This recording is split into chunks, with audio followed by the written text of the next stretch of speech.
EWTN special presentation.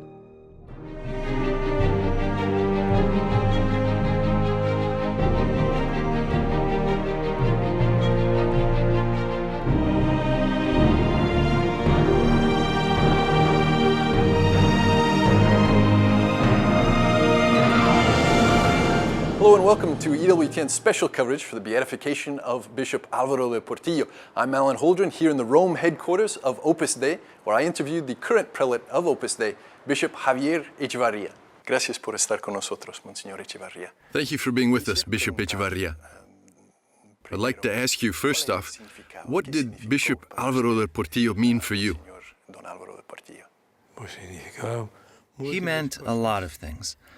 Among others, he gave one the certainty of being in the presence of a person who sought out the glory of God, and at the same time, one who served all people in their different circumstances. He knew how to be supernatural. He knew how to be very human when treating people in the work that he did, knowing that his work was also a springboard, an aid to approach God and to be with God. And during his life, what was your relationship with Bishop Alvaro? In the beginning, it was a relationship of little brother with big brother, but at the same time, of an enormous trust. And it was also very palpable that he was at the service of the people around him. I remember I had talks with him when I arrived here to Rome at the age of 18, and he treated people in such a way that we all wished to find a moment to be able to repeat that conversation. He helped us.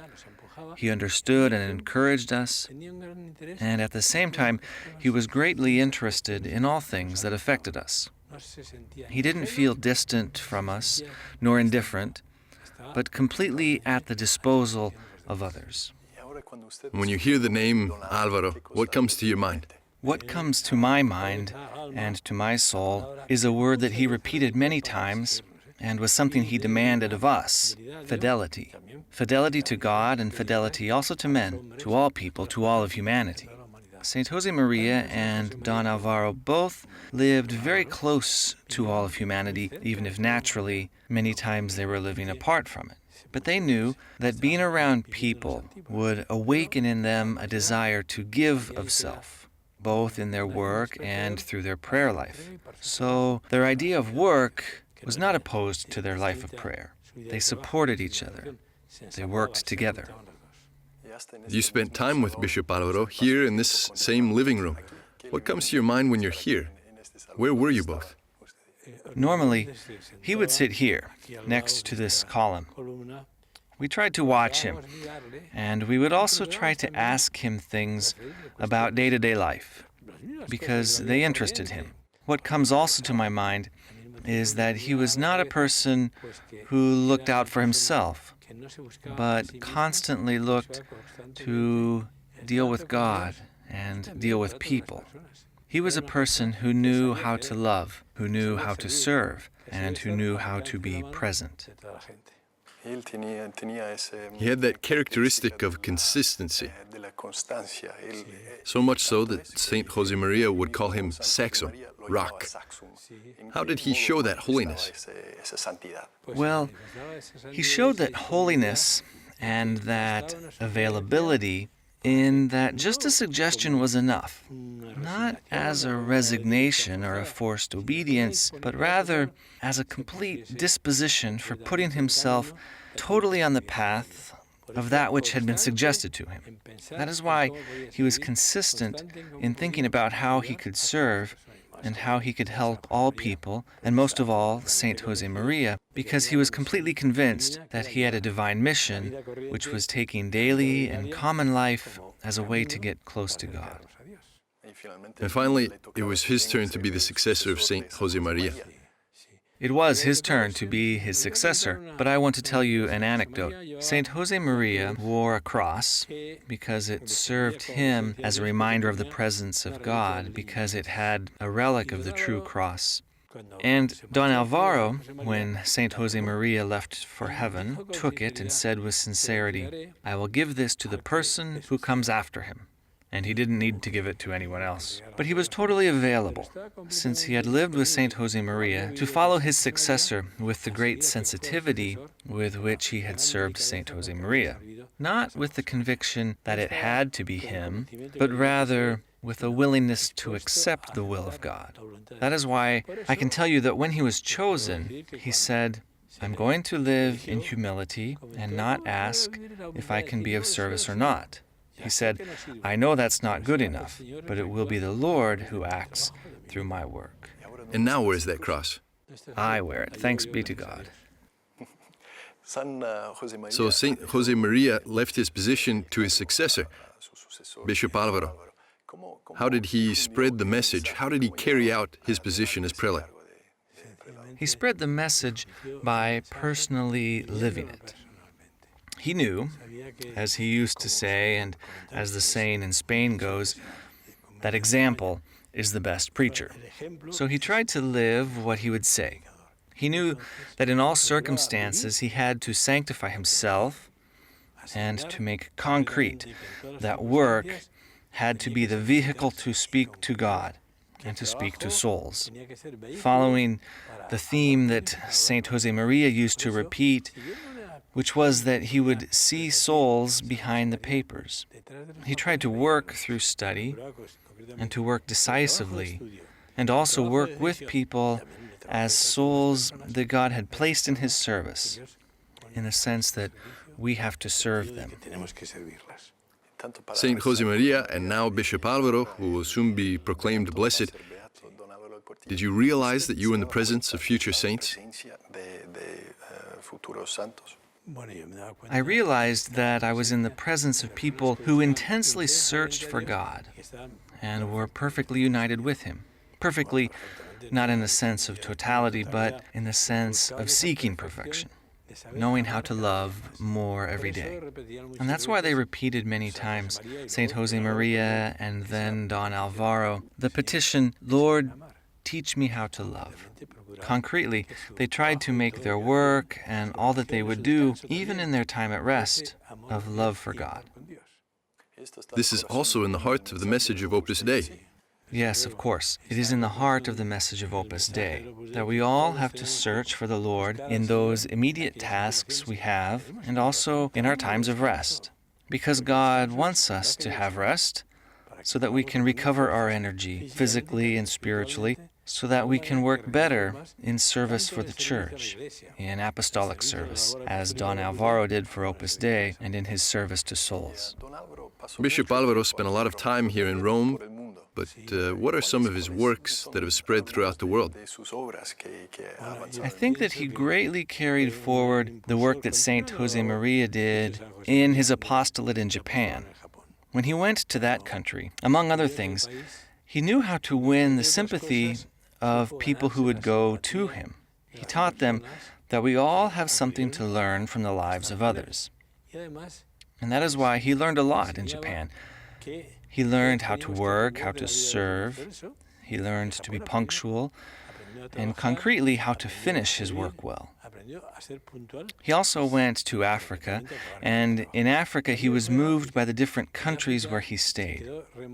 He was moved by the religious hunger that exists on that continent. He wanted to learn, but at the same time he wanted to teach.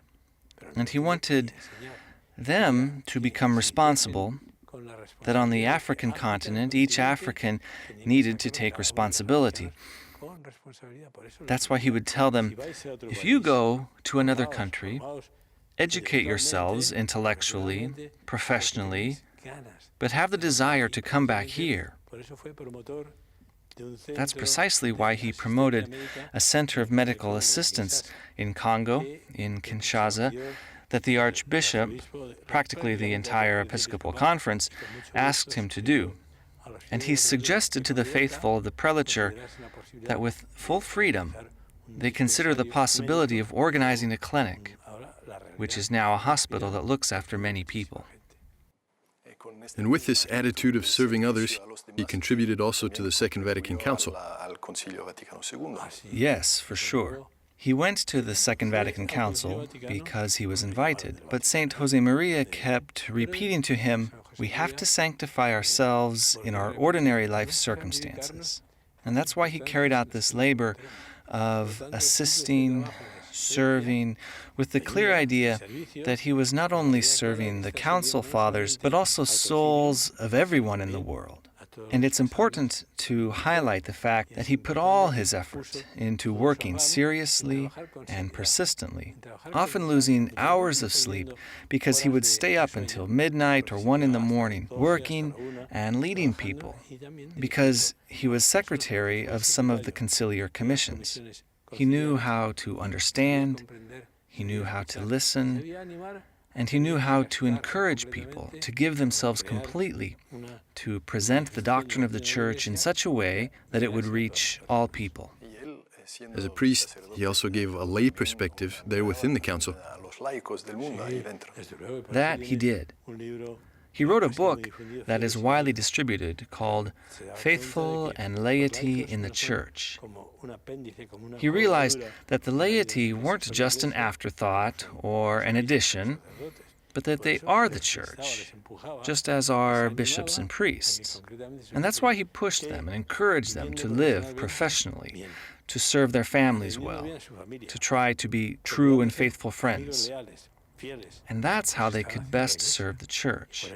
That's why his preaching was an encouragement to all people, and especially to the laity, to realize that many things in the Church depended on their lives. Can it also be said that he influenced that universal call to holiness within the council? Yes, we could say that he influenced it because he was a faithful follower of the message that Saint Josemaria had received from God and had transmitted to all the people around him. I can tell you that he was always dedicated to the idea that he had to work as Saint Josemaria had done. This took nothing, however, from the personality of Bishop Alvaro. That is, he lived with his intelligence, with his availability, with his kindness and consistency, but at the same time, knowing that he had to look to the example of the dedication, of the happiness that was left behind by Saint Josemaria, even in moments of difficulty. Following in the footsteps of Josemaria, then, what was his personal touch? His personal touch was being in service and being completely available to what Saint Josemaria needed, and also everything that the work needed. I'll tell you that on one occasion, after he had been alongside Saint Josemaria for a long time, he commented to him, using a formal tone because he was like a father to him, "If you'd like, another could come and take my place. It's true that I've learned a lot from you, but if there were to be another to come and take my place, I would be willing to step down." St. Josemaria thought that his work would be most effective there at his side, where he stayed until the end of the saint's life. And now he's going to be beatified in Madrid, in the Catholic Church. To be beatified, a miracle must have taken place through your intercession. What was the miracle in Bishop Alvaro's case? The miracle that brought about his beatification was the healing of a young boy in Chile who suffered cardiac arrest, which, medically speaking, if prolonged, also has consequences for the way the brain functions. This boy spent more than half an hour without his heart beating. The doctors didn't think there was any hope. But despite the lack of scientific hope, his parents prayed for the intercession of Bishop Alvaro. They had only heard about him shortly before, and they didn't know anything about Opus Dei. But they commended him with faith, and inexplicably, the boy regained consciousness.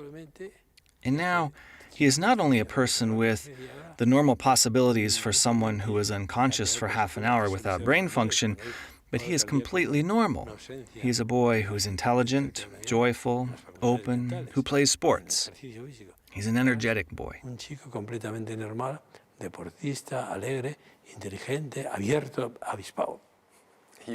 for those who may also seek an intercessor, who will they find in Bishop Alvaro? Well, in Bishop Alvaro, they would find an understanding and an assistance for their spiritual, material, and physical needs. I can tell you that thanks be to God, there is a great expansion of the devotion to this servant of God who will soon be blessed in the entire world, not just in Europe, in Italy, and Spain. Thanks be to God, we receive communication from people across the globe, and not only in written form, because people now write less, but many thousands of people who place their trust in Bishop Alvaro have told us that they ask to be able to work better, to take care of their families, and there are favors that have been conceded to reinforce the family unit. Children have been born to parents who weren't able to have kids. It's not that they didn't want them, they just couldn't have them. And others have found work or the possibility of being reunited with other people. Can you tell us about another case, in addition to the miracle, a concrete case of a favor conceded?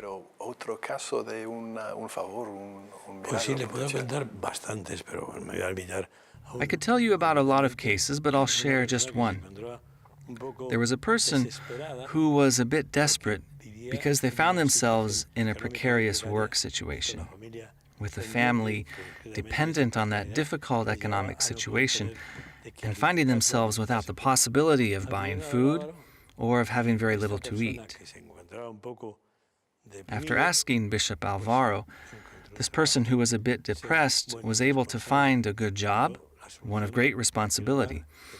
It was a situation through which they could regain a normal life, a serious life, like that which they had asked of the Lord.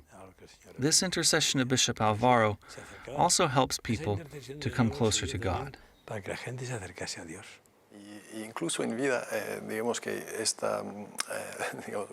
Holy people tend to stick together.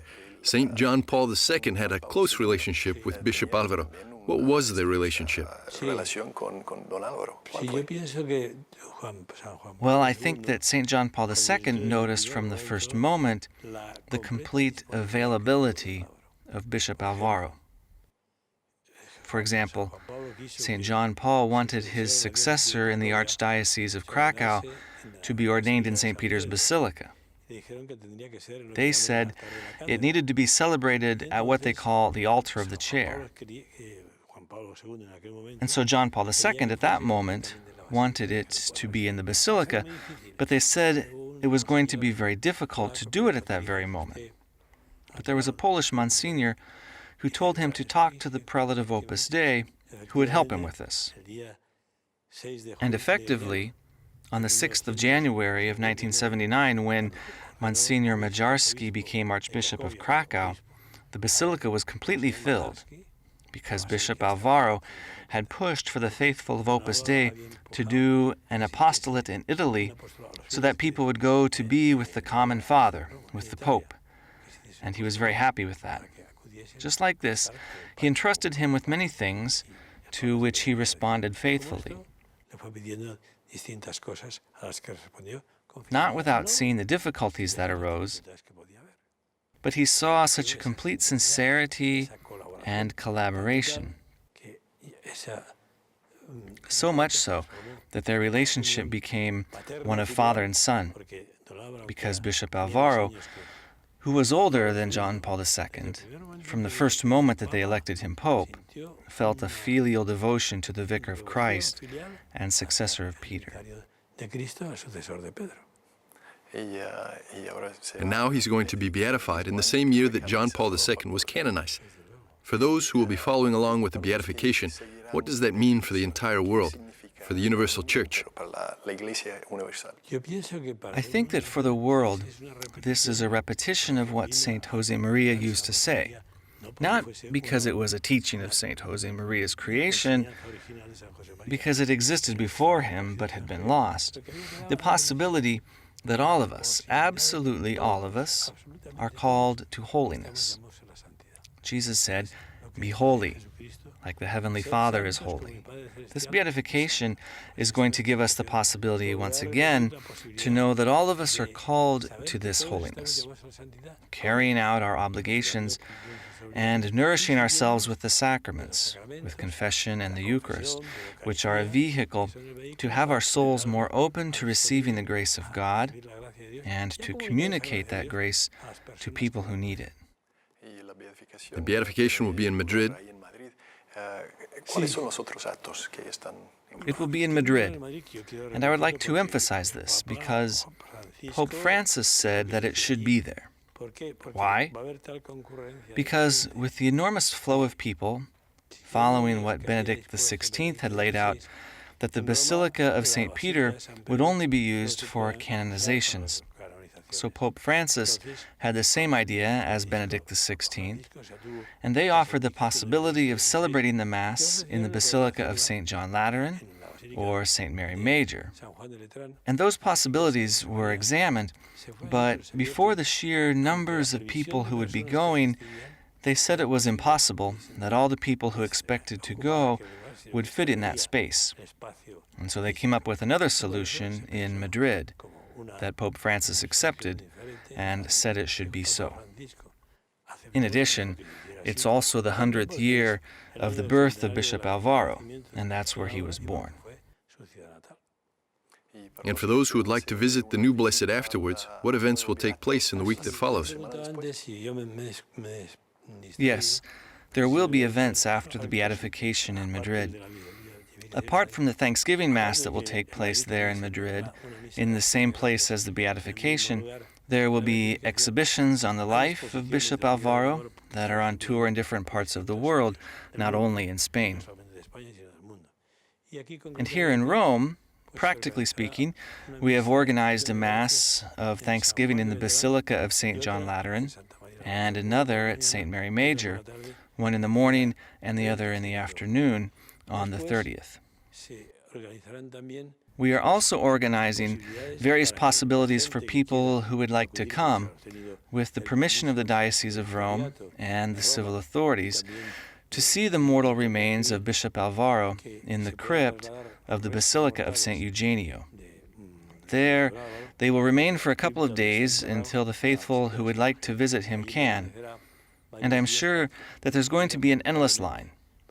They can thank Bishop Alvaro for what he did for the Church and for what he has done for each of them. For the future, if we look towards a possible canonization, is there a miracle already being examined?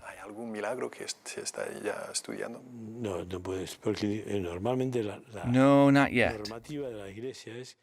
Normally, the Church regulation is that the miracle has to take place after the beatification.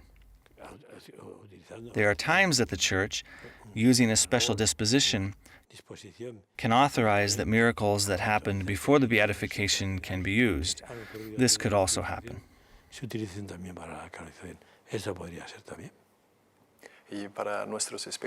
For our viewers who may not be there in person, but will be watching on television, where can they find you there in the celebration? I think I'm going to be there with a quiet presence in a corner where I can give thanks to God. A ceremony like this leads one to God. The ceremony is a song of thanksgiving to the Lord, because He wants to make use of men so that they might know Him and serve Him. I'm going to be there in Madrid, and for those who will be able to stay in Madrid until the next day, I will be celebrating the Thanksgiving Mass there for the beatification. And then I'm back in Rome. I have to make all these trips to be able to receive all these people. We're very thankful to you for having been here with us. I really want to thank you for all the professional work that you do and the television channel you have, which is a great service to the Church and souls. Thanks for being with us. Now we go to Madrid for our live coverage of the beatification of Bishop Alvaro del Portillo.